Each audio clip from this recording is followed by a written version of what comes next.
How to activate Ocean Credit Card without logging into any account. Let's get started.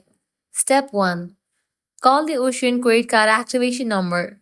When you receive your card, the number is usually printed on a sticker attached to the card or mentioned in your welcome letter. Dial the activation number provided by Ocean Finance. Once you call the activation number, you'll be directed to an automated system.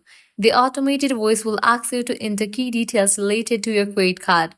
Be with the following information: credit card number, expiration date, and 3-digit CVV security code. For the security purposes, the system may ask you to verify your identity. That includes date of birth, postal code, billing address.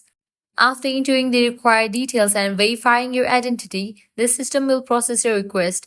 Once the activation is successful, you'll hear a confirmation message indicating that your Ocean credit card is now active and ready to use.